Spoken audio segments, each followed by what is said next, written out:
Hello दोस्तों, सभी लोगों का स्वागत है हमारे यूट्यूब चैनल। और आज हम बात सीटेट, ठीक है। आज हम जो सीटेट 2021 में जो पेपर हुआ था प्राइमरी लेवल का, ठीक है, उसमें जो हमारे मैथ के क्वेश्चन आए थे 30 क्वेश्चन। तो ये जो मैथ के 30 क्वेश्चन आए थे इनको हम सोल्व करेंगे प्राइमरी लेवल के, ठीक है। तो जितने लोग भी हमारे चैनल पर पहली बार आए हैं तो चैनल को सब्सक्राइब करें, ठीक है। बिना टाइम ख़राब किए हुए आप लोगों को मैं दिखा देता हूँ कि 2021 में कैसा पेपर आया था, ठीक है। मैं आप लोगों को पहले स्क्रॉल करके दिखा देता हूँ पूरा। जैसे मान लो ये क्वेश्चन था, इस तरह के क्वेश्चन आए थे, ठीक है। पूरे सारे एक एक करके मैंने सारे क्वेश्चन सेट किए हैं और आप लोगों को एक एक क्वेश्चन करके आप लोगों को कंप्लीट सॉल्यूशन दिखाऊंगा, ठीक है। तो जितने लोग भी लाइव से जुड़े सभी लोग एक बार वीडियो को लाइक करेंगे, ठीक है। चलिए देखो, क्वेश्चन नंबर 1 क्या है कि दूध बेचता है, मतलब कोई दूध बेचता है, वह प्रतिदिन 10 लीटर दूध 45 रुपये प्रति लीटर के हिसाब से बेचता है, लेकिन साथ ही वह एक हफ्ते में 50 रुपये नगर निगम को टैक्स के रूप में देता है। सितंबर 2021 में रतिराम ने कितने रुपए कमाए होंगे। तो ये पता होना चाहिए कि पहले क्या है भाई, दूध बेचता है एक आदमी, 10 लीटर दूध 45 के रेट से बेचेगा, तो पहला पता होना चाहिए 450 रुपये हो जाएगा। लेकिन साथ ही वह एक हफ्ते 50 रुपये, मतलब एक हफ्ते के हिसाब से 50 रुपये कटाता है। तो 50 रुपये कटाता है एक हफ्ते के हिसाब से। पूछा सितंबर का महीना, तो सितंबर के महीने में 4 और 2 दिन और हो जाएंगे, 4 सत्ते 28 और 2 हो गया। तो क्या करेंगे हम, कितने सप्ताह हो गए, 5 सप्ताह हो गए भाई। 4 सप्ताह तो ये हो गए और 1-2 वाला जो अगले हफ्ते में भुगतान करना पड़ेगा, तो 5 सप्ताह हो गए। तो 5 की गुणा कर लेंगे तो कितना के 250। इसका मतलब ये है कि 250 रुपये वो इस महीने, एक महीने में टैक्स देता है, ठीक है। तो बताओ रतिराम ने कितने रुपए कमाए होंगे।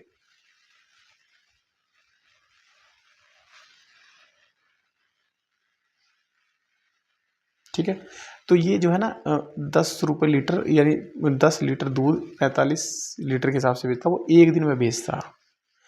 अब क्या करेंगे हम, अब बात करते हैं 30 दिन की, ठीक है। अब 30 दिन में वो कितना हो जाएगा, तो ये जाएगा हमारे पास 450, ठीक है। तो 0 0 और 3 पंजे 15, हासिल लगा 1 और 3 चौक 12 1 13, ये हो गया। अब 1300 मतलब 13,500 हो गया। अब ये वाला इतना टैक्स कटेगा, मतलब इतना देता है वो, तो कितना हो गया 250, ठीक है। तो घटाएंगे तो 0, तो ये हमारे पास आ गया 5, यहाँ कितना बच गया 4 2 हो गया, तो ये कितना गया 13,200 250, ठीक है। 13,250 आ गया। तो इस हिसाब से क्या है, इसका ऑप्शन नंबर कौन सा, ए बिल्कुल करेक्ट आंसर हो जाएगा, ठीक है। ए क्या है, बिल्कुल राइट आंसर हो जाएगा। मैं आप लोगों को बता देता हूँ कि आप लोग हमारे चैनल से जुड़ जाएं, और मैथ के लिए तो बहुत ही इम्पोर्टेंट क्लास होने वाली है, या यूट्यूब चैनल है हमारा, मैथ के हिसाब से तो बहुत इंपॉर्टेंट है, ठीक है। चलिए नेक्स्ट क्वेश्चन है, जेम्स स्थानीय उधार देने वाले व्यक्ति से 500 रुपये उधार लेता है, ठीक है। स्थानीय लोगों से उधार लेता है 500 रुपये, और कबीर भी उतना ही उधार कोऑपरेटिव सोसाइटी से लेता है। जेम्स 55 दिनों में हर दिन 11 रुपये के उधार चुकाता है। मतलब जेम्स कितना करता, देखो मैं लिख लेता हूँ, जेम्स का 55 दिनों का 11 रुपये के हिसाब से, सॉरी गुणा कर लेंगे हम, कितना 11 पंजे 55, हासिल लगे 5 11 पंजे 55 और 5 600। अब कबीर ने बैंक से 55 दिनों के लिए 600 रुपये उधार लिए, तो उसने क्या 55 दिन के लिए कितने रुपए लिए, 600 रुपये, ठीक है। अब दोनों की उधार 55 दिनों में, 55 दिनों के बाद ख़त्म हो जाती है, तो कितनी राशि चुकाई और कितने ज़्यादा, मतलब किसने ज़्यादा राशि चुकाई, तो ये जेम्स को देने पड़े कितने 605 रुपये, ठीक है। और कबीर को टोटल कितने देने पड़े थे 600, तो जेम्स को ज़्यादा देने पड़े, कितने देने पड़े,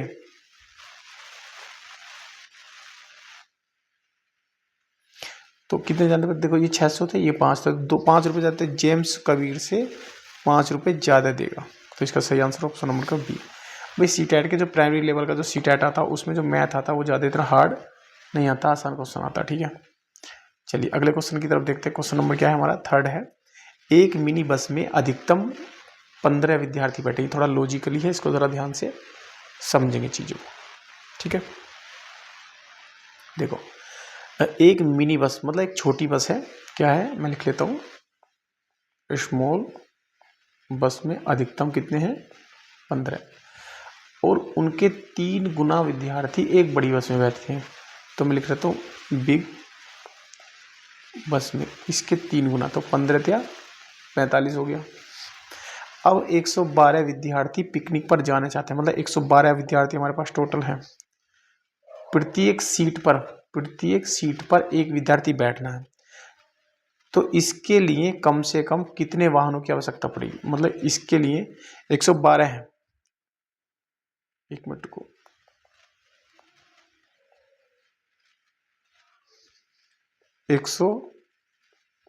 ये है 112 विद्यार्थी हैं, तो इनको कैसे कैसे बैठाएंगे, ठीक है। अब बड़ी बस में कितने हैं, 45 बैठते हैं, तो हम क्या करेंगे, 45 से भाग करेंगे। तो देखो 45 एक बस में आएंगे, 45 एक में आएंगे, तो 45 से 45 90 हो गए, लेकिन बड़ी बस कितनी हो गई, 2, ठीक है। अब 90 में से तो ये कितने बच गए, ये 112 है, तो बच्चे कितने और बच गए, 22, ठीक है। अब 22 हो गए, तो छोटी बस में कितने आते हैं, 15, तो इन 22 में से 15 एक बस में जाएंगे, और 22 में बचे कितने, 7, तो 7 जो है वो दूसरी बस में आएंगी, छोटी बस, मतलब जो स्मॉल बस 15 वाली आ जाएगी, और इसमें भी स्मॉल बस आ जाएंगी।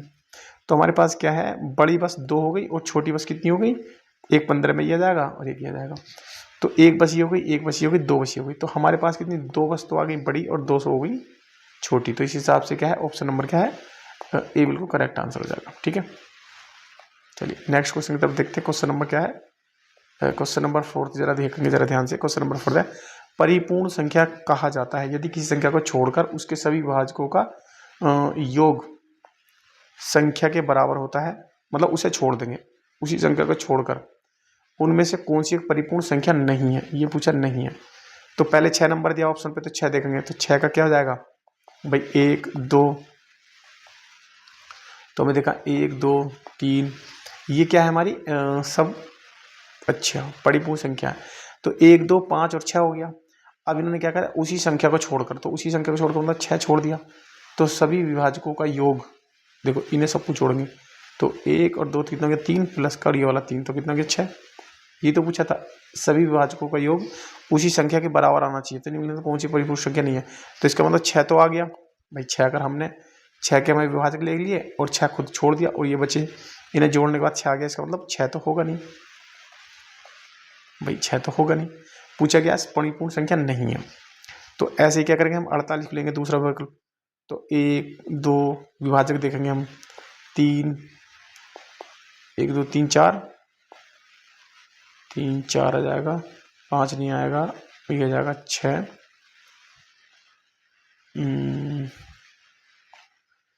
बच्चों 48, 8 आएगा इसके बीच में, 8 भी जाएगा, 24 भी आएगा, और 48 आएगा। तो 48 को अगर हम छोड़ देंगे, तो इन सबको अगर हम जोड़ेंगे, तो हम सब जोड़ने के बाद क्या हमारे पास 48 आना चाहिए, लेकिन 48 आएगा नहीं, ज़्यादा हो जाएगा। तो इस हिसाब से क्या हमारा ऑप्शन नंबर कौन सा, बी बिल्कुल करेक्ट आंसर है, कि नहीं पूछा गया था, ठीक है। चलिए आप लोग ध्यान से समझेंगे। क्वेश्चन नंबर नेक्स्ट है कि निम्नलिखित कथनों पर विचार कीजिए। 1 मीटर 1 किलोमीटर का शतांश है, ठीक है, क्या है, शतांश है। 1 लाख बराबर है 1100, तो 1 लाख ये हो गया 1 लाख, तो 1000 ये हो गया, आगे 2 जीरो लग जाएंगे, तो ये 1100 हो गया। तो इसका मतलब जो है 1 मीटर 1 किलोमीटर के बराबर, तो ये तो गलत हो गया, क्योंकि भैया 1 किलोमीटर बराबर होता है 1000 मीटर, तो पहला वाला तो गलत हो गया, दूसरा वाला सही हो गया, क्योंकि 1 लाख और 1100 ये आ गया, तो ये बिल्कुल ठीक है, दूसरा तो सही है। 1 मिलीमीटर 1 लीटर के शतांश है, तो 1 लीटर बराबर होता है 1 लीटर बराबर होता है 1000, तो ये बात भी गलत है। 1 करोड़ बराबर है 100 लाख के, तो मैंने बताया क्या 1 करोड़ 100 लाख के बराबर होता है, तो ये बात भी सही है। तो इस हिसाब से क्या दूसरा और फोर्थ बिल्कुल करेक्ट आंसर है। इसका जो ऑप्शन आएगा वो आएगा सही आंसर आ जाएगा इसका बी बिल्कुल करेक्ट आंसर, दूसरा और फोर्थ, यानी कि दूसरा और ये फोर्थ इसका राइट आंसर आ जाएगा, ठीक है। चलिए अगले क्वेश्चन की तरफ देखेंगे। क्वेश्चन नंबर 6 है कि मैं 5 अंक की संख्या हूँ। ये जरा क्वेश्चन बहुत लॉजिकली जरा ध्यान से समझेंगे कि मैं 5 अंकों की संख्या हूँ जो 5 से विभाजित होती हूँ। देखो इनमें देखो 1 2 3 4 5 सारी 5 अंकों की हैं, तो पहली बात तो लाइन ठीक हो गई, पहली बात तो ठीक हो गई। 5 से विभाजित हूँ, सारी संख्या 5 से विभाजित है क्योंकि लास्ट में सबके 5 है, तो इसमें 5 है, इसमें 5 है, इसमें 5 है, इसमें 5 है। जो 5 का विभाजिता का नियम है वो यही कहता है लास्ट में 5 या 0 हो तो 5 से विभाजित आएगी। तो यहाँ तक ये वाली लाइन और ये वाली बात तो ठीक होगी, लेकिन 10 से विभाजित नहीं है। तो 10 से तो कोई सा विभाजित नहीं होगा क्योंकि लास्ट में 10 कौन सा विभाजित है, तो लास्ट में 0 0 होता, तो ये तो है नहीं। और मेरे दाईं और 1000 अंकों के स्थान पर दूसरी और तीसरी अभाज्य संख्या, पहले पता होना चाहिए दूसरी अभाज्य संख्या क्या होती है। पहली अभाज्य संख्या 2 और दूसरी ये, और तीसरी कितनी जाएगी 5। तो हमें बताना है कि दाईं के स्थान पर इकाई दाईं, तो दाईं के स्थान पर क्या है, दाईं के स्थान पर क्या इकाई और दाईं, मेरे दाईं और 1000 स्थान पर दूसरी और तीसरी, दूसरी और तीसरी।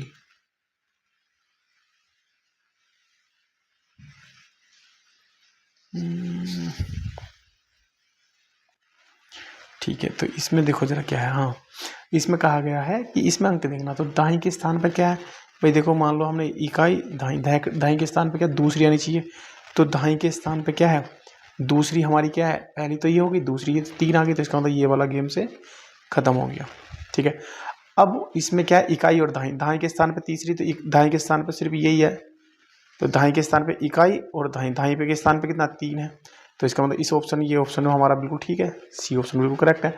और 1000 पे आना चाहिए तीसरी, इकाई दाईं सैकड़ा 1000 पे कितना गया 5, तो 5 से तीसरी विषम संख्या वो अभाज्य संख्या होगी, तो इस हिसाब से क्या ऑप्शन नंबर कौन सा तीसरा हो जाएगा। और सैकड़े का अंक एक सम संख्या समअभाज्य, इकाई दाईं सैकड़ा, सैकड़े पे क्या गया 2 आ गया, बिल्कुल ठीक है। 10,000 इकाई दाईं सैकड़ा 1000, 10,000, 10,000 पे क्या है उसका आधा आ गया, 10,000 पे क्या है 1 है, तो 2 का आधा हो गया ना 1, तो इस हिसाब से क्या ऑप्शन नंबर कौन सा सी बिल्कुल करेक्ट आंसर हो जाएगा। ठीक है, करेक्ट आंसर हो जाएगा सी। चलिए क्वेश्चन नंबर क्या है, क्वेश्चन नंबर 7 है कि इनमें से कौन सी भिन्न को जोड़ने पर परिणाम 1 होता है।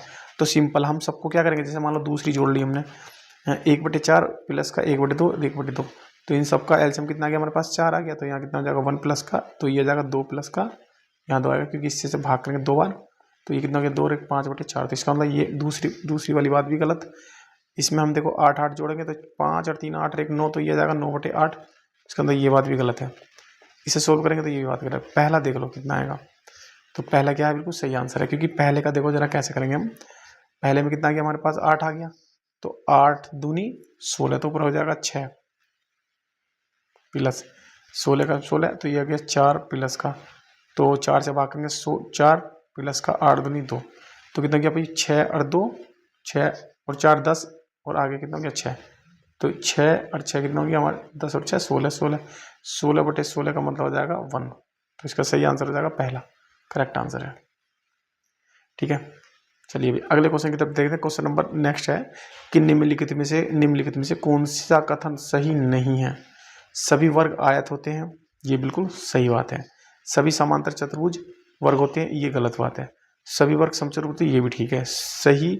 सभी आयतन समांतर चतुर्भुज, ये भी सही है। पूछा गया था नहीं, तो नहीं पूछा गया था, तो सही आंसर हो जाएगा ऑप्शन नंबर क्या है बी, बिल्कुल करेक्ट आंसर हो जाएगा।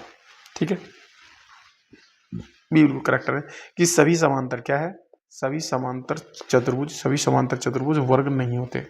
ठीक है, ये बात गलत है। चलिए क्वेश्चन नंबर नेक्स्ट जरा ध्यान से समझेंगे। क्वेश्चन नंबर नेक्स्ट है कि निम्नलिखित में से कौन सी 3 अंकों की ऐसी संख्या है जो आधे घुमाने पर पहले के समान होते हैं। अच्छा, ये देखो इसे क्या है, हम अगर आधा घुमाएंगे, ऐसी कौन सी संख्या है 3 अंकों की वह संख्या जो आधे घुमाने पर, आधा मतलब आधे का मतलब है 180। ठीक है, पूरा अगर पूरा घुमाएंगे तो हमारा 360 हो जाएगा। कोई भी चीज़ अगर पूरी घुमाएंगे तो 360, अगर आधा घुमाएंगे तो 180 डिग्री होता है। तो भैया इसको जो है हम 180 पे घुमाएंगे तो ये वाला 8 इधर जाएगा, ये 0 ऐसे जाएगा, ये वाला 8 इधर जाएगा, तो 180 पे घूम गया। तो फिर क्या है घुमाए जाने पर पहले के समान हो जाता है। तो इसका मतलब ये आ जाएगा, इसका सही आंसर हो जाएगा ऑप्शन नंबर ये आ जाएगा। ठीक है, ऑप्शन नंबर डी है कि भैया 808 को क्या है 180 मतलब 180 डिग्री घुमाने पर क्या है वो 808 ही बने रहेगा। क्वेश्चन में ये पूछा कि निम्नलिखित में कौन सी संख्या ऐसी है जो आधा घुमाने पर पहले के समान दिखती है।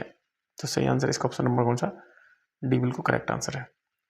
ठीक है, ज़्यादा दिन बचे नहीं है और सीटेट का एग्जाम बहुत जल्दी है, तो आप लोग जल्दी जल्दी पीवाईक्यू को रिवीजन कर लेंगे। ठीक है, एक मान लो कोई भी घन है, ठीक है, ठीक है भाई, ये एक मान लो एक घन है, ठीक है, ठीक। अब देखो एक घन की भुजा 5 है, ठीक है, अगर घन की भुजा को दुगना कर दो, दुगना मतलब 10 कर दिया, तो दिए गए घन का पृष्ठीय क्षेत्रफल, तो इसका पृष्ठीय क्षेत्रफल का फॉर्मूला कितना होता है 6a स्क्वायर, इसका भी कितना आ जाएगा 6a स्क्वायर, तो कितना हो गया भैया 6 इंटू ए का स्क्वायर कितना करेंगे 25, 25 की गुणा करेंगे 6 से, तो कितना आ जाएगा 25 छक्का 150। अब इसे करेंगे तो 6 आ जाएगा, तो ये कितना हो गया हमारे पास 10 का स्क्वायर करेंगे तो 100 आ गया, तो इसे भाग करेंगे तो कितना आ गया 600। पूछा है कि क्षेत्रफल कितना गुना हो जाएगा, पहले 150 था, अब 150 का अब कितना हो गया 600, तो 150 का 600 का मतलब 4 गुना, तो 150 की 4 से गुना करेंगे तो हमारा 600 जाएगा मतलब 4 गुना हो जाएगा, तो इस हिसाब से ऑप्शन कौन सा सी बिल्कुल करेक्ट आंसर हो जाएगा। ठीक है, इस तरह से सवाल ये करना, आसान से सवाल थे। क्वेश्चन नंबर नेक्स्ट है कि किसी वर्ग की भुजा 33 सेंटीमीटर है, एक आयत की लंबाई, ये याद रखना कि एक कोई भी मैं मान लो मैंने क्या करा छोटा सा ये इधर वर्ग बना दिया, वर्ग कितना है, वर्ग की भुजा कितनी 33 सेंटीमीटर, एक मैंने क्या है एक आयत बना लिया, क्या है एक आयत बना लिया, आयत की लंबाई मतलब ये नीचे वाली जो आयत की लंबाई है वर्ग की भुजा की 2/3 है, मतलब 2/3 और गुणा में कितना है 33, और उसकी जो चौड़ाई है वो 1/3 है, मतलब 1/3 गुणा 33। तो इसे सोल्व करके देखेंगे तो इनके वर्गों का अंतर ज्ञात करेंगे। ठीक है, तो इससे से तो 3 से काटेंगे तो ये कितना चौड़ाई कितनी होगी 11, इससे से काटेंगे तो 11 11 दूनी 22, तो ये लंबाई कितनी होगी 22 होगी। इनका क्षेत्रफल निकालेंगे तो वर्ग का क्षेत्रफल कितना जाएगा 33 स्क्वायर, वर्ग का क्षेत्रफल कितना आ गया 33 स्क्वायर, तो 33 की 33 से गुणा कर लो। ठीक है, 3 3 9 3 3 9 3 3 9 3 3 9, तो ये आ गया 9 और ये 9 9 18 हासिल लगा एक, तो ये आ गया 1089, ये हमारा इतना आ गया। अब क्या है इसका क्षेत्र निकालेंगे इसका आयत का, तो लंबाई गुणा चौड़ाई हो जाएगी, तो कितना गया 22 गुणा 11, तो 11 दूनी 22 हासिल लगे 2, 11 दूनी 22 और 2, ठीक है, तो ये इतना आ गया। तो अब इनका अंतर बताना, तो क्या करेंगे हम 1089 में से 242 घटा देंगे क्योंकि अंतर पूछा गया था। अब देखो 9 में से 9 में 2 गए 7 बचे, यहाँ बचे 8, 8 में 4 गए 4 बचे, यहाँ 10 10 में से 2 गए कितना 847, तो 847 क्या है इसमें बी, इसमें करेक्ट आंसर हो जाएगा। इसका ऑप्शन नंबर कौन सा बी बिल्कुल ठीक है 847।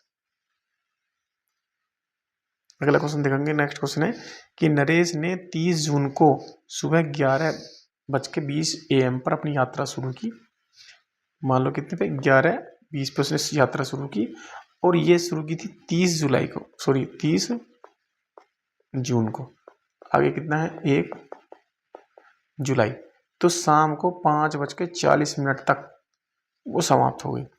तो क्या हो गया, अब हम देखेंगे जरा ध्यान से, तो 1 जुलाई 5 बजे तक की, तो 1 जुलाई मतलब 1 जुलाई के 11:20 तक हो गए 24 घंटे। ठीक है भाई, 30 जून तो ये हो गया, अब 1 जुलाई में शाम की तो बात है, लेकिन 11:20 तक 24 घंटे हो गए।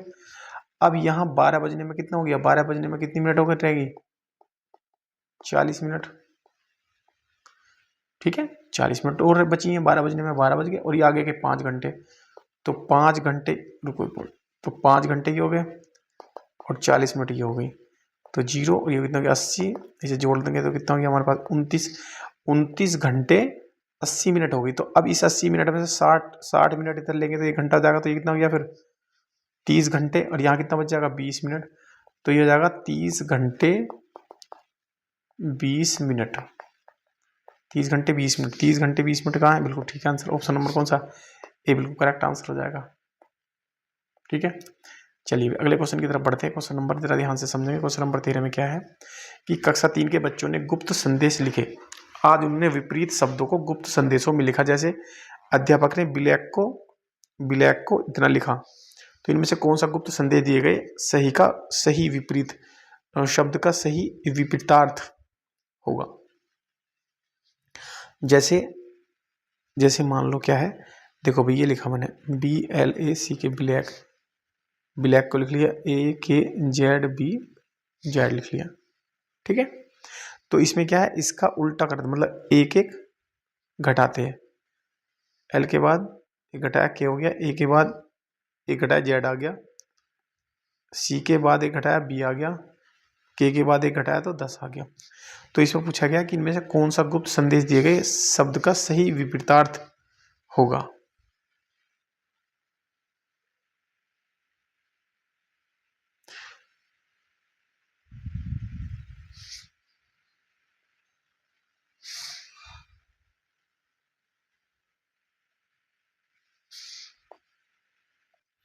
अब जो बच्चा इस सवाल को पहली बार मतलब इस पेपर को देने गया था पहली बार, तो वो इस क्वेश्चन में बहुत परेशान हो गए थे, क्योंकि ब्लैक का उल्टा क्या था? विपरीतार्थ शब्दों का बात कर रहे हैं हम। तो ब्लैक का उल्टा हो गया क्या? वाइट हो गया था, WHITE वाइट, ठीक। अब वाइट का W का इसमें एक कम करेंगे, ठीक है। W का 23 होता है कोड, तो इसका एक कम करेंगे तो V आ जाएगा। H का कितना? 8 है, तो 8 में से एक कम करेंगे तो ये G आ जाएगा। तो I का कोड कितना था? 9, इसका 8 करेंगे तो ये H आ गया। T का 19 आ गया तो S आ गया। और E का कितना? 6, मतलब इसका E का कितना? 5 कोड है, तो 5 से एक कम करेंगे तो 4 आ जाएगा, तो ये 4 का D आ गया। तो ये हमारा आंसर, इसका राइट आंसर हो जाएगा ऑप्शन नंबर कौन सा? B बिल्कुल करेक्ट आंसर है। यहाँ से इस सवाल में क्वेश्चन बहुत घूमे थे बच्चे, मतलब कक्षा 3 के बच्चों में विपरीतार्थ शब्दों के गुप्त संदेश में लिखना था। तो ब्लैक को ये कहा गया, तो वो बच्चा कहेगा इसका विपरीत को क्या कहा जाएगा? भैया ब्लैक का विपरीत व्हाइट है, तो व्हाइट को क्या कहा जाएगा? ये कहा जाएगा, ठीक है। वीडियो अच्छी लग रही है तो चैनल को सब्सक्राइब भी कर लेना, ठीक है। चलिए क्वेश्चन नंबर नेक्स्ट है कि अथीरा आधे दर्जन अंडे, आधा किलो चावल, 250 ग्राम नमक और एक माचिस खरीदना चाहती है। दुकान में दिए गए कीमत सूची इस प्रकार है। अंडा इतने रुपए का एक है, माचिस इतने रुपए की एक है, चावल इतने रुपए किलो है, नमक इतने रुपए किलो है। तो उसके पास 45 रुपए हैं। तो उसे सभी वस्तुएं खरीदने के लिए इतने जोड़ने होंगे, उसके पास इतने रुपए बच जाएंगे। तो पहले हम हिसाब लगाएंगे कितना। देखो आधा दर्जन का मतलब होता है 6 अंडे, 6 की एक अंडे की कीमत कितनी? 4 रुपए। तो 6 की 4 से गुना करेंगे तो कितना जाएगा? 24 रुपए। अब गया कि आधा किलो चावल के 1 किलो कितने के हैं? 32 के। तो आधा किलो चावल कितने हो गए? 16 के, 16 दूनी 32। अब पूछा गया कि 250 ग्राम चावल, उस 250 ग्राम नमक कितना है भाई? 1 किलो तो है 16 रुपए का, तो आधा किलो कितना हो गया? 8 रुपए का। आधा किलो से कम का कर लेंगे तो वो कितने का हो जाएगा? 4 रुपए का। तो 250 ग्राम नमक कितने का हो गया? 4 रुपए का। एक माचिस कितने की है? एक माचिस है 3 रुपए की, तो इस 3 रुपए को जोड़ देंगे, ठीक है। सबको जोड़ो, कितना हो गया भाई? 4 और 4 10 और 4 3 7 हो गया। यहाँ से लगा 1 2 और 1 3 और 1 4, तो ये इतने रुपए हो गए, कितने? 47 रुपए। लेकिन हमारे पास यदि उसके पास इतने रुपए हैं, कितने? 45 रुपए 50 पैसे, तो उसे किसकी जरूरत पड़ेगी? तो उसे सभी वस्तुएं खरीदने के लिए इतने रुपए की और जरूरत पड़ेगी, क्योंकि भाई 45 साढ़े 45 में अगर हम 1.5 रुपए जोड़ेंगे तो ये 0 6 7, तो ये हमारे पास कितना जाएगा? 47 रुपये हो जाएगा। तो इस हिसाब से क्या है ऑप्शन नंबर कौन सा करेक्ट आंसर? ऑप्शन नंबर क्या है? ए बिल्कुल करेक्ट आंसर हो जाएगा, ठीक है। ए क्या है? बिल्कुल करेक्ट आंसर है। आशा करता हूँ आप लोग को ये सवाल समझ में आ गया होगा, ठीक है भाई। इसका जो इसमें कहा गया वो जोड़ दो, उस हिसाब से हमने सेट कर लिया। तो इतने रुपए थे, किसकी जरूरत पड़ी? तो इसका सही आंसर है ऑप्शन नंबर क्या है? ए बिल्कुल करेक्ट आंसर हो जाएगा, ठीक है। चलिए क्वेश्चन नंबर नेक्स्ट है कि रेखा ने अपने जन्मदिन पर एक केक बनाया, अपने 5 मित्रों को बुलाया। चलो भाई केक बना लिया मैंने, 5 मित्रों को बुलाया, 2 दोस्त वहां नहीं पहुंचे, ठीक है। मतलब 5 बुलाए थे लेकिन 2 दोस्त नहीं गए, तो बचे कितने? 3। तो उसने केक को 2 बराबर भागों में बांट लिया, ठीक है। किस में बांट लिया? 2 बराबर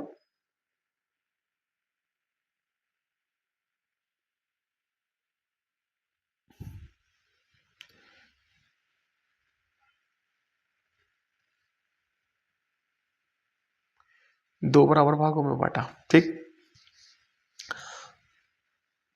2 बराबर भागों में बांट लिया उसने इस वाले को, ठीक है।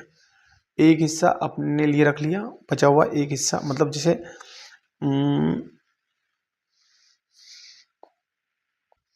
इस तरह के सवालों में यही होता है कि भैया उसने क्या, 1 बटे भाग इधर हो गया, 1 बटे भाग इधर हो गया, तो जो बचा हुआ भाग था, जो आधा हिस्सा तो उसने अपने लिए रख लिया, बचा हुआ जो आधा था, आधा हिस्सा जो था वो अपने दोस्तों में बांट दिया, मतलब दोस्त कितने थे, 3 बचे, तो ये टोटल कर दिया, तो 1/2 को क्या है 3 दोस्तों में बांट दिया, तो बचा कितना 1/2, ये 2 नीचे जाएगा तो कितना गया 1/6, तो सही आंसर हो जाएगा ऑप्शन नंबर कौन सा, सी बिल्कुल करेक्ट आंसर। मैं दोबारा बता देता हूँ इस सवाल को, जरा ध्यान से समझेंगे। रेखा ने अपने जन्मदिन पर एक केक मंगवाया, 5 दोस्तों को बुलाया था, जबकि 2 दोस्त आए नहीं हैं, तो इसका मतलब 3 दोस्त बचे, एक केक था,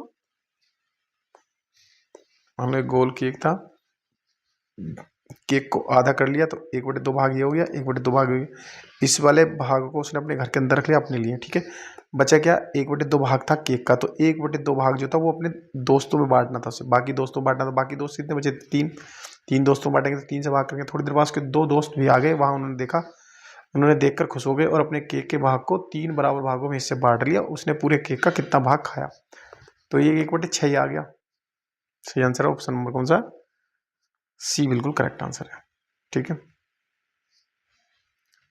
चलिए यहाँ से पेडागोजी के सवाल शुरू हो जाते हैं, और ये सिंपल सवाल होते हैं, इसमें कोई रॉकेट साइंस नहीं होता है, आप लोग कोई भी गलती नहीं करेंगे इस तरह के सवालों में, ठीक है। निम्नलिखित में से कौन सा डीन्स के सिद्धांत का उपयोग नहीं है, ठीक है, तो इसका जो सही आंसर हो जाएगा ऑप्शन नंबर कौन सा, सी बिल्कुल ठीक आंसर है, कि उत्क्रमणीयता या प्रतिवर्ती नियम जो है वो डीन्स के सिद्धांत का प्रतिपादन नहीं करता, बाकी जो चीजें करते हैं, जैसे रचनात्मक जो नियम होता है ये वाला है, इसको बोलते हैं कंस्ट्रक्टिविटी प्रिंसिपल बोलते हैं, ठीक है। गतिक नियम जो है ये भी होता है, डायनेमिक प्रिंसिपल बोलते हैं इसको, ठीक है। और यह है रिवर्सिबल, क्या है, रिवर्सिबल प्रिंसिपल होता है, तो ये सही होगा क्योंकि ये नियम नहीं होता। मैथमेटिकल वेरिएबिलिटी प्रिंसिपल, तो ये भी बिल्कुल सही आंसर है।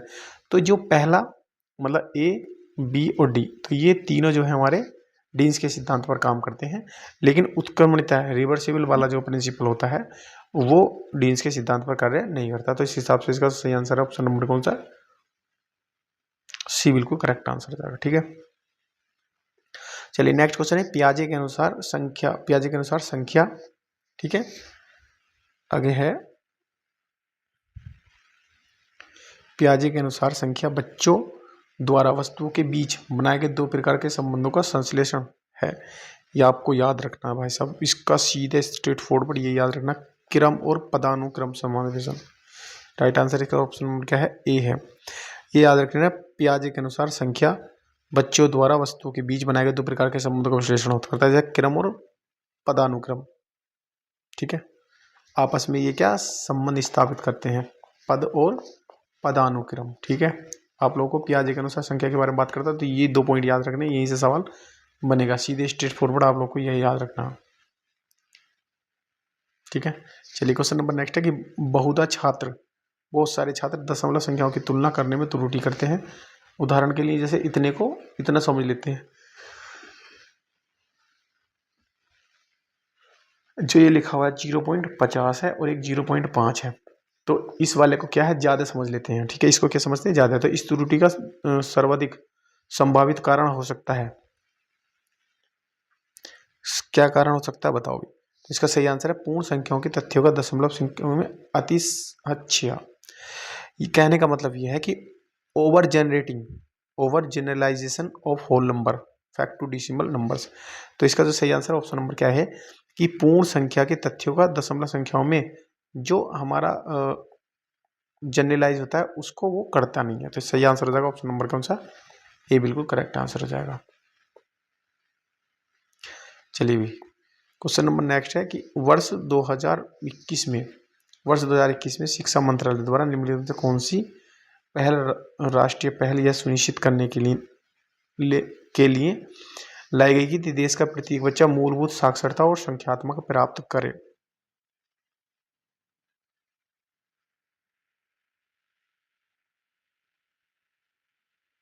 ठीक है, तो ये क्या है निपुण भारत, तो ये तो आप लोग को सबसे पहले आप लोग को याद रखना है कि ये 2021 में आया था, शिक्षा मंत्रालय द्वारा यही बात थी कि फंडामेंटल साक्षरता है, इसे बोलते हैं हम FLN, ठीक है, फाउंडेशन लिटरेसी एंड न्यूमरेसी, ये आप लोग को याद रखना, ठीक है। तो 2026-27 में तीसरी कक्षा तक करना था। निपुण भारत क्वेश्चन, ये जो निपुण की वो पूछी जाती है, निपुण की जो है डेफिनेशन पूछी जाती है। इसका मतलब national initiative for proficiency in reading and understanding numeracy. तो ये क्या है हमारा, निपुण की फुल फॉर्म याद है, निपुण भारत, ये हमारा जो शिक्षा के क्षेत्र में पूछा गया था, सबसे ज़्यादा डायरेक्ट क्वेश्चन पूछा था निपुण भारत क्या है। नेक्स्ट क्वेश्चन है क्वेश्चन नंबर 20 है, निम्नलिखित में कौन सा कथन समकक्षी मूल्यांकन के लिए सत्य है, ये ध्यान रखना सत्य है। इनमें सम्मिलित है कि एक बच्चा अन्य बच्चों के साथ कार्य का आकलन करता है और उन्हें प्रतिपुष्टि देता है, ठीक है, समकक्षी मूल्यांकन की कौन सी सत्य। आगे, यह जोड़ और समूह में नहीं किया जाता, ये गलत है। यह योगात्मक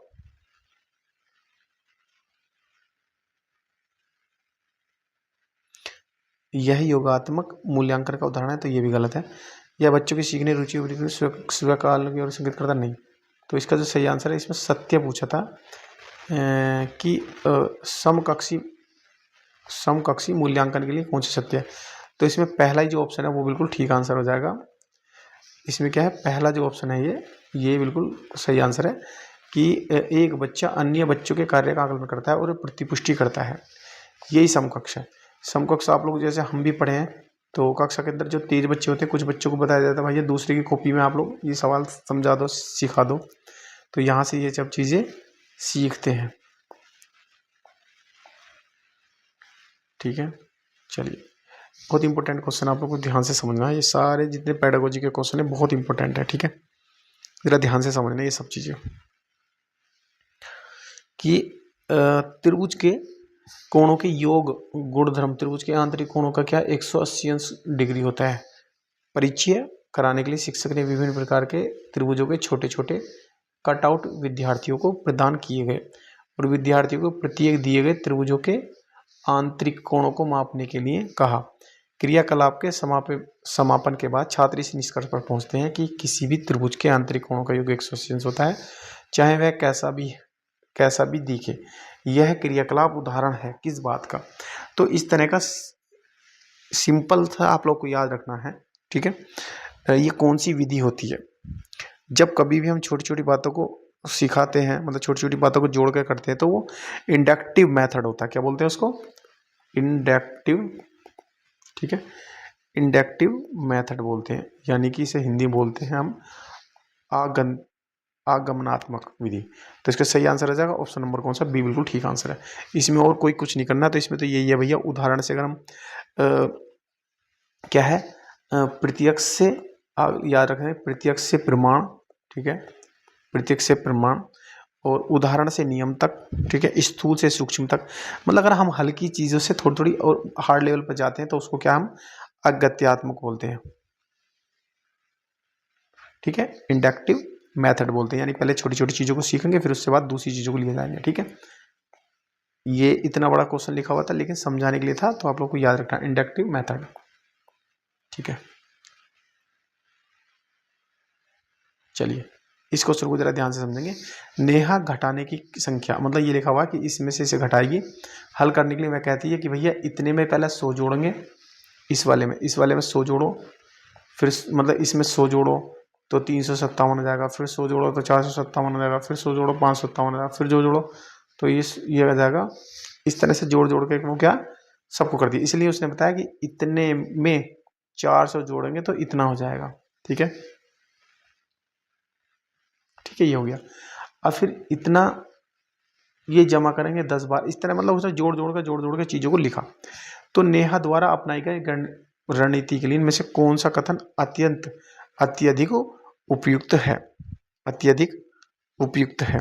तो इस तरह के सवालों में क्या होता है, मैंने कल भी आप लोग को, इससे पिछले हर साल ऐसा सवाल पूछा जाता है, ठीक है। तो यह दर्शाता है कि नेहा अपनी स्वयं की कलन विधि, यानी कि हर व्यक्ति जो लोग किसी कॉलेज या किसी कोचिंग में नहीं गए, लेकिन वो अपने दिमाग में पैसे गिनने की या गुणा भाग करने की या जोड़ने के अपने अपने दिमाग में अपने अपने विचार सेट कर लेते हैं।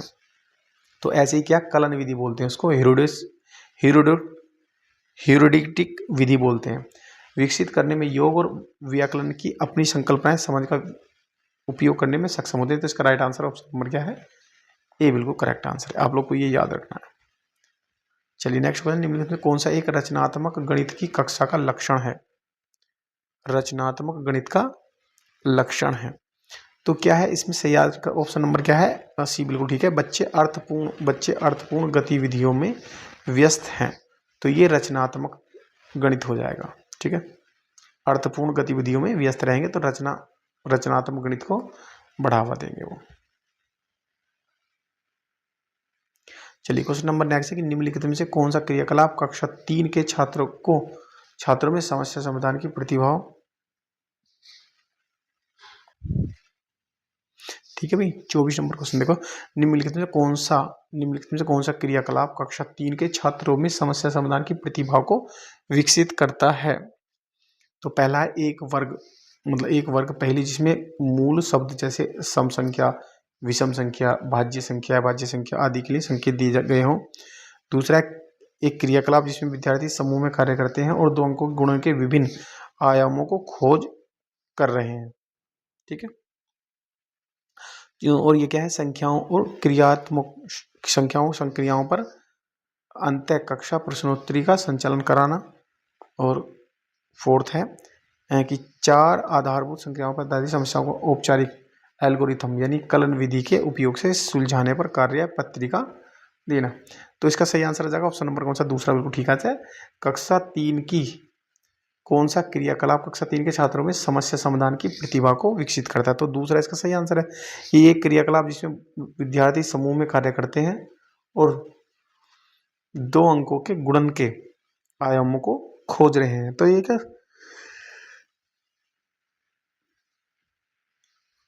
ये समस्या समाधान के लिए प्रोत्साहित करता है। ठीक है, चलिए अगला क्वेश्चन है क्वेश्चन नंबर, गणित के एक अच्छे प्रश्न के लिए इनमें से कौन सा अभिष्ट लक्षण है? अभिष्ट लक्षण, तो प्रश्न में तथ्य एवं कार्यविधि के स्मरण या प्रतिकृति से अधिक अपेक्षित होना चाहिए।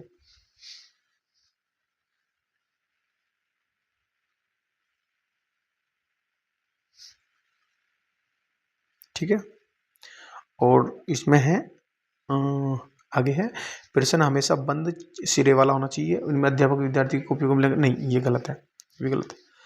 अच्छे प्रश्न, गणित के अच्छे प्रश्न के लिए कौन सा विशिष्ट लक्षण है? प्रश्नों का सभी संदर्भित परिस्थितियों में रहित, नहीं ये भी गलत। जो पाठ्य पुस्तकों में दिया गया है प्रश्न उनसे मिलता जुलता समान होना चाहिए, कोई जरूरी नहीं है मूल्यांकन के लिए। ठीक है, ये कोई जरूरी नहीं है। ये अच्छे प्रश्न की पहचान ये है कि प्रश्नों में तथ्य या कार्य विधि में स्मरण या प्रतिकृति से अधिक अपेक्षाकृत होनी चाहिए। तो सही आंसर इसका ऑप्शन नंबर क्या है? ए बिल्कुल करेक्ट आंसर हो जाएगा। चलिए क्वेश्चन नंबर 26 है कि प्राथमिक स्तर पर बच्चों को दी गई आकृतियों को उनकी दिखावट के आधार पर वर्गीकृत करने में समर्थ है। प्राथमिक स्तर पर बच्चे को दी गई आकृति में उनकी दिखावट के आधार पर वर्गीकृत करने में समर्थ है। वेन हेले के ज्यामिति तर्क के चरण के अनुसार वे कौन से चरण में है? चरण कितने होते हैं भैया? चरण 5 होते हैं उसमें। जैसे देखने के बाद ये होता है, उसका विश्लेषण कर लेता है। तो वैन हेले ने ये क्या है? नियम दिए थे, आप लोग को याद रखना कि जैसे चरण 1 या स्तर 1 में क्या है? दृश्यता होती है, ठीक है, दृश्यकरण होता है, देख लेता है, विश्लेषण कर लेता है दूसरे चरण का। और तीसरे चरण में जो तीसरे पॉइंट आता है स्तर नंबर 2 होता है। देखो मैं शुरू से बताता हूँ। एक होता है स्तर 0, एक होता है स्तर 1 और एक होता है स्तर नंबर 2 और स्तर 3 और स्तर 4, ये सब चीज़ें होती हैं। स्तर 1 में क्या होता है? दृश्यकरण, कि वो देख लेता है। ठीक है, स्तर 1 में क्या है? विश्लेषण होता है स्तर 1 में। ठीक है, और इस स्तर नंबर 2 में होता है हमारा अनौपचारिक। ठीक है, क्या है? अनौपचारिक। ठीक है, या फिर होता है संबंधनात्मक। और स्तर नंबर 3 होता है औपचारिक चरण। क्या होता है? औपचारिक चरण। और नंबर 4 में होता है दृढ़ता। तो इसमें क्या है? दिखावट के आधार पर बात करते हैं तो दृश्यीकरण होता है। तो स्तर नंबर 1 है तो दृश्यीकरण चरण होता है। तो ऑप्शन नंबर क्या है? बी बिल्कुल सही आंसर हो जाएगा वेन हेले के अनुसार। ठीक है, ये चीजें होती हैं। क्वेश्चन नंबर क्या है, 27 नंबर क्या है कि एक विद्यार्थी योग जमा मतलब योग करना सीखता कि 3 और 8 कितने 11 लिख दिए, 5 और 3 8 और 2 और 1 3 लिख दिया। निम्नलिखित में कौन सा कथन ऐसा है?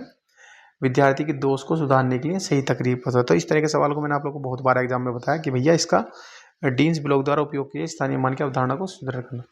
तो स्थानीय मान की कमी चल रही है, अगर वो बच्चा ऐसे मतलब नहीं सीख पा रहा है तो उसमें सीधा सीधा फंडा एक ही है कि उसमें स्थानीय मान की कमी चल रही है। ठीक है, जोड़ना घटाना ये सब स्थानीय मान की अवधारणा में कमी चल रही है उसके साथ। ठीक है, सिंपल सवाल है तो आप लोग को याद रखना है और बहुत बार हर साल सवालों में पूछा जाता है।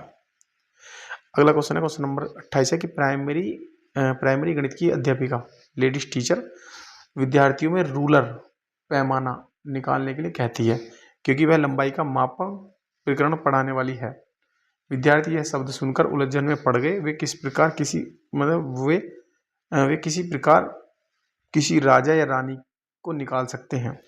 गणित के अध्यापक या अध्यापक को कक्षा में अक्सर इस प्रकार की स्थितियों का सामना करना पड़ता है। शब्दावली की यह स्पष्टता इसीलिए हुई है क्योंकि शब्द रूलर एक क्या है, RULER, रूलर मतलब होता है मापन, और एक रूलर माने होता है शासक, होता है शासक। तो बच्चे को इसमें किस बात की स्पष्टता है, तो वह है समनाम की। क्या है? समनाम की।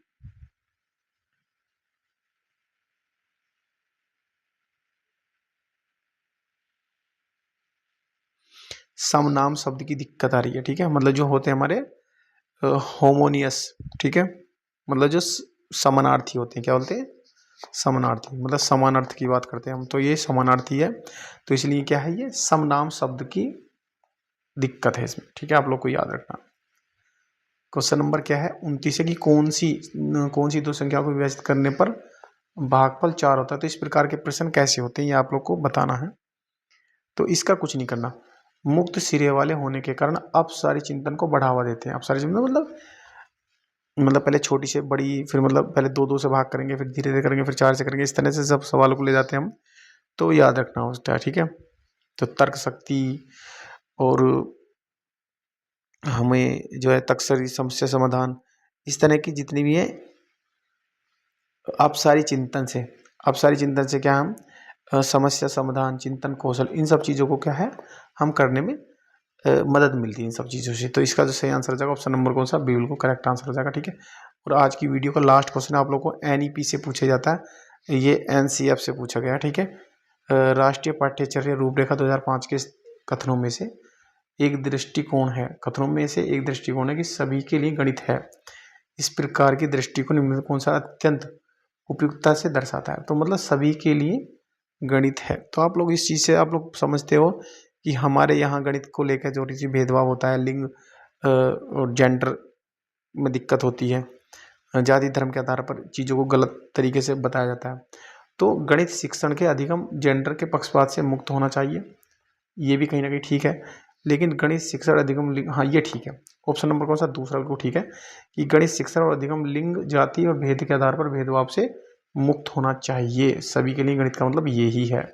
तो ऑप्शन नंबर क्या है इसमें सही आंसर हो जाएगा, ऑप्शन नंबर कौन सा, बी बिल्कुल करेक्ट आंसर है। ठीक है, तो आज थोड़ी सी तबीयत जो है मज़ेदार नहीं है, और तो थैंक यू फॉर वाचिंग।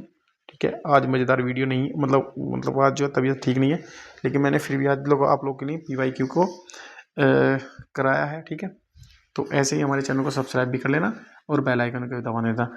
लेकिन CTET और अदर एग्जाम, ठीक है, CTET और UPTET के लिए मैथ के लिए बहुत ज़्यादा हेल्पफुल जो यूट्यूब चैनल है, आप लोग चैनल को सब्सक्राइब कर लेना। धन्यवाद। ठीक है, तबीयत आज थोड़ी सी अच्छी नहीं है।